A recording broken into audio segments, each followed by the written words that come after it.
Good Saturday evening, everybody. I guess it's Sunday morning at this time. Tennessee is a winner over South Carolina. Final score 41-20. Eric Kane, Brent Hubbs, and Austin Price here on the post-game mini-pod. Tennessee improves to 4-1 on the season. More importantly, 1-1 in Southeastern Conference play. Bye week coming up next week, and then A&M back here on the 14th.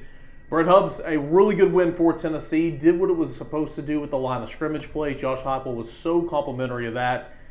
Spencer Rattler did not look like Spencer Rattler the first 4 games of the season here tonight, and that kind of set the tone for Tennessee, and Tennessee was able to get a much-needed win here. Yeah, absolutely. You know, this is a defensive front that did not play very well against Florida. Rodney Garner talked about it this week and talked about how painful of a lesson that was to learn, and I think they were reminded of that lesson. I think they were reminded of last year, and I think that was a defensive front that came ready to play in a big-time way. And Josh Heupel clearly challenged his line of scrimmage guys because the return of Cooper Mays meant a lot to this offensive line.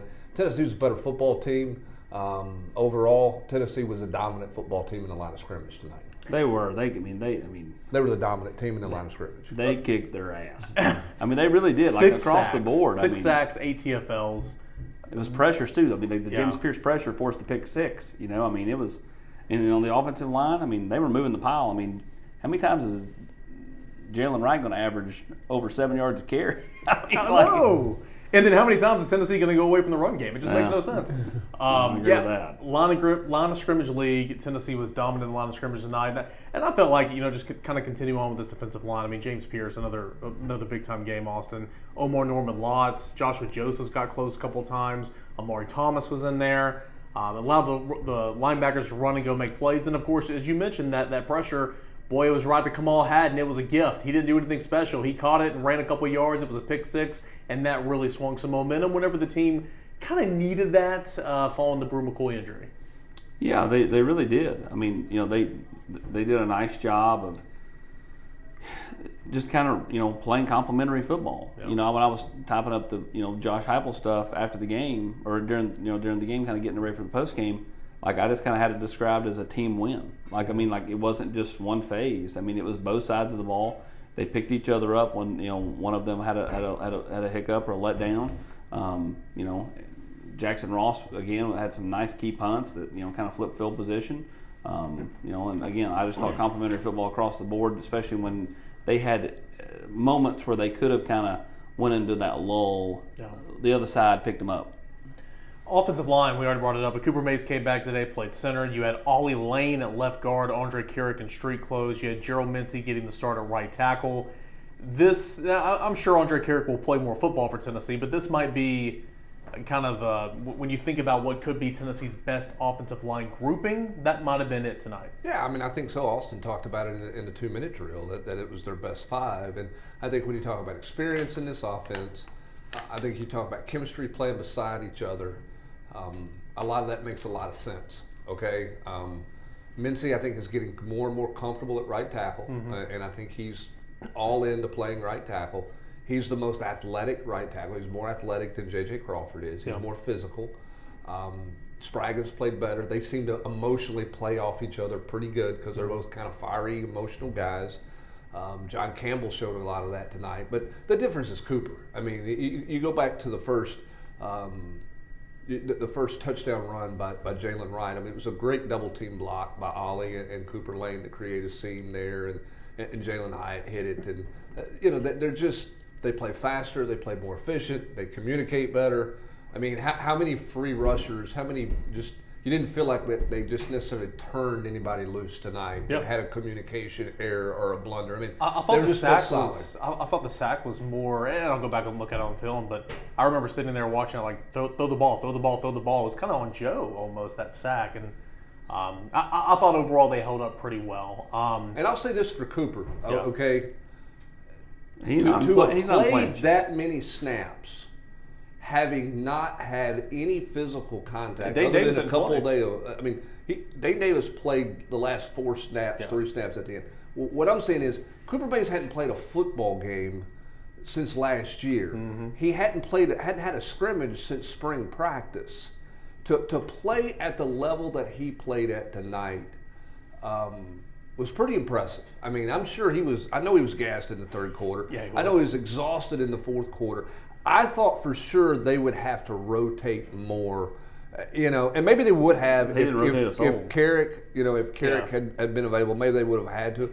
But I mean, there wasn't really any other option, and Cooper Mays gutted it out. I thought that was just a really welcome back performance, but a really gutsy performance by Cooper because he's not in game shape. Couldn't agree more. And Austin Price kind of looked like Jack Sparrow there, Pirates of the Caribbean, with his little binocular, one-eye binocular. He was looking down there at Cooper in the third quarter. He was like, man, he is gassed. Yeah. But he gassed on the first series. Yeah. I was like, he just had a 20-minute halftime. I mean, but that showed a lot of toughness, though. I mean, anybody that questions that kid's toughness is, and again, everybody's going to say, I know I'm part of the Mays family for some, but Hubs is right. I mean, to play every snap. They didn't rotate a soul on the offensive line, and I would have bet $1,000 somebody's rotating at some point. Let's talk about Joe Milton. 21 to 32, 239, a touchdown, 2 interceptions. His 2 picks. I thought the one to Jacob Warren he forced. The other one earlier in the first half, Brent, I thought he just never even saw the safety. Just never even saw him. Yeah, they baited him and he got caught. I mean, he just that was a much worse decision than the Jacob Warren decision. If he throws the ball outside to Jacob Warren, that's probably a touchdown. He threw it inside and allowed the DB to get in front of him. Yeah. But yeah, it was a forced. I mean, I think he was trying to make a play there. He just had the other touchdown to Jacob, which was a really nice throw, and went back to him. Ball should have been more to the outside, not as much to the inside. The thing I will say about Joe that I think fans should take some, should like about what Joe did tonight. Joe was really good throwing the slant tonight. Joe was better throwing in the middle of the football field. He was more accurate with the football. There were a couple that were low. You had to slide and get, right? But, I mean, he threw one to Chaz Nimrod that went right through his hands. Great ball there.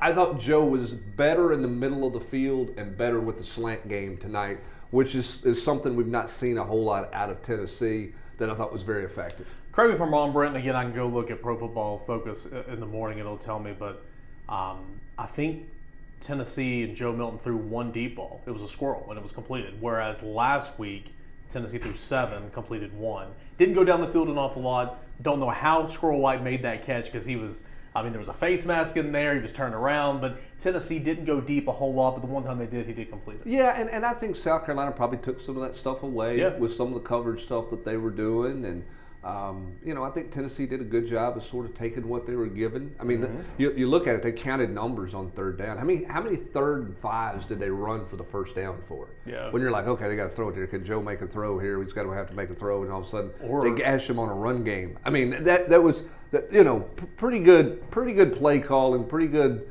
counting numbers, working to your advantage there on what you were doing. They did some stuff to him. There were 2 catches made tonight that I don't know how they happened. The Squirrel White one, and how Demary McDonald didn't at least bat it away. I mean, and Trey Knox came up with the catch. Good grief! It's one of the more those 2 plays. I'm like, how did it was like? Did all of a sudden the person become invisible? I mean, it was Casper out there. Bizarre. Yeah, it certainly was. But and again, Tennessee's not fixed. Tennessee's not all perfect. They've got to grow. They're going to win differently. Josh Heupel said it. I mean, they're going to have to play a little bit different. They've got to grow and get better. That's a South Carolina team that's got some line of scrimmage issues. So took advantage. You can put all that out there that you want to, but Tennessee did what they had to do, and they kept Spencer Rattler in the pocket. They played with a lot of discipline on the defensive line to keep things. I mean, they got held all night long. I think they threw 2 holding penalties. So I think it was a step in the right direction at a needed time for this football team. This is when you had to win at home, and Tennessee went and got it done, and really was in control of the football game from Kamal Haddon's interception on. I want to get to the wide receivers here in just a moment, but my biggest takeaway, and you and I were talking about it after Josh Heupel got done at the podium, Brent.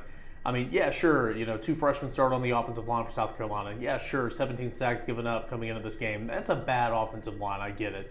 But Tennessee knew that, and Tennessee went and got after it, and Tennessee did it. Like last week, I said be the bully against UTSA. That's what Tennessee was tonight. 6 sacks. I don't care how bad that offensive line is. 6 sacks in an SEC football game. Job well done. Good job. Yeah, absolutely. Don't take anything away from those guys. I mean, absolutely. And it was across the board. A bunch of guys played well. Wesley Walker was all over the place, especially in the first half. Well, the plays he made to end drives. I think he had 3 tackles at halftime. Third downs. They were all drive. They were all tackles that ended a drive. It was either a 4th down stop or a 3rd down stop that forced a punt. Every tackle he made in the first half was a critical tackle. They did a really good job. And I put this in 10 things. I think could they play in open space? Could they tackle in open space? They were really good in open space tonight, tackling and covering guys on that underneath stuff. Where South Carolina had a lot of fun with them last year. They didn't have a lot of fun with them tonight. AP, the downer of the night, and I mean it was just brutal. The air out of the stadium was gone. It was a little bit of a delay. Brew McCoy, you saw the replay. It was disgusting. I would be shocked if he plays another snap. I'm not a doctor, but that looked bad. And you hate that for him. Josh Heupel talked about it in postgame. I mean, you absolutely hate that for him. But your thoughts on how Tennessee responded at the wide receiver position? A lot of Caleb Webb, some Chaz Nimrod. Chaz Nimrod played a little slot as well to spell. Of course, Dante Thornton wasn't here tonight, or didn't play tonight, to spell Squirrel White. What did you think about that group of wide receivers? They're very thin at wide receiver now. Super thin, and you knew that going into the season, but at the same time, like they don't play a ton of bodies, so you're like, okay, now you got Dante Thornton out with a hamstring. I mean, those things kind of flared up again. He had one all spring. So that's a worry. Now you got 2 weeks to rest him before A&M. I would assume he slides outside more, I would agree. Going forward. But I really like Caleb Webb. And I thought Nimrod, after the bad drop early, where I think that was a lot of nerves, it was his first real playing time, right? I mean, he's just kind of playing garbage time. He made a nice catch there in the fourth quarter to move the sticks. Joe, Hubs brought it up. Joe did hit, that was one of those slant patterns that he hit. He hit Ramel on one and then Nimrod on one. I thought both were really good throws.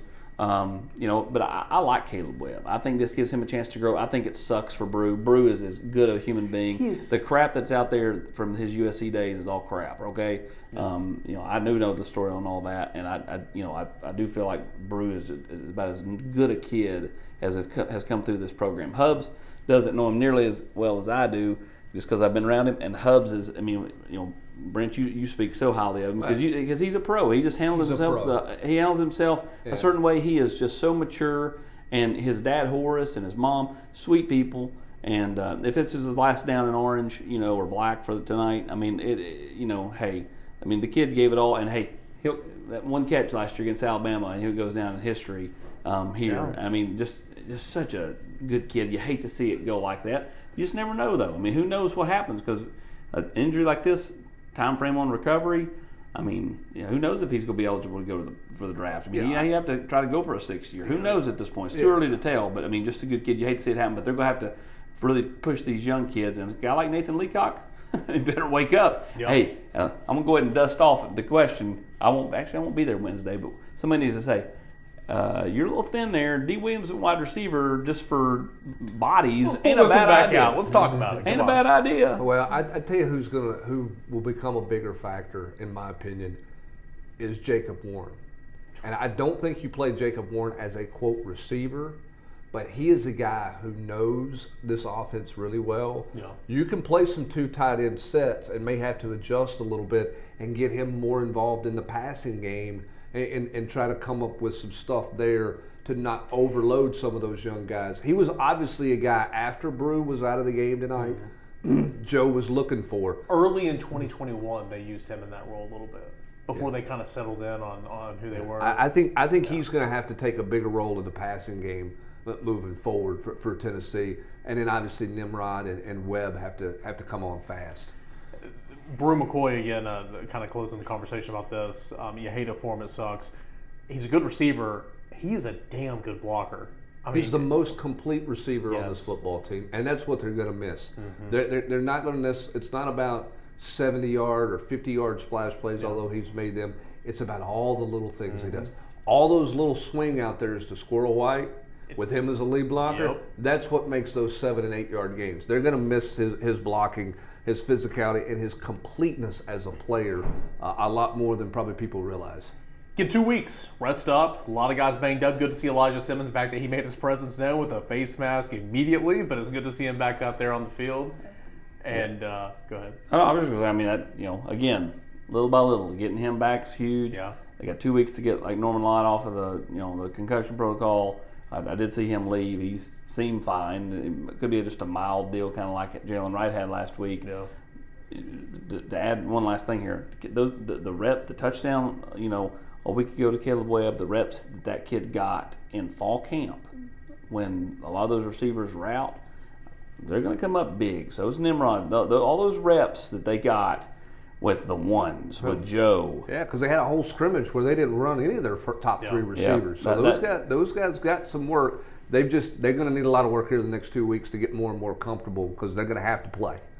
That's a good point. They did get more reps in fall camp than typically the backup receivers have gotten with the ones, as you mentioned, because of all the injuries they had.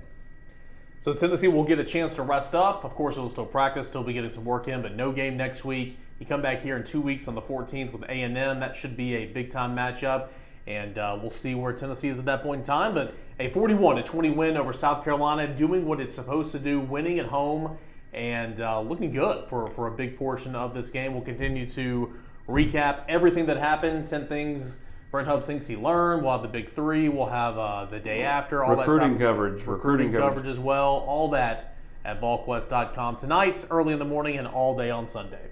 For Awesome Price, Brent Hubbs, I am Eric Kane. Tennessee a winner over South Carolina, 40-21.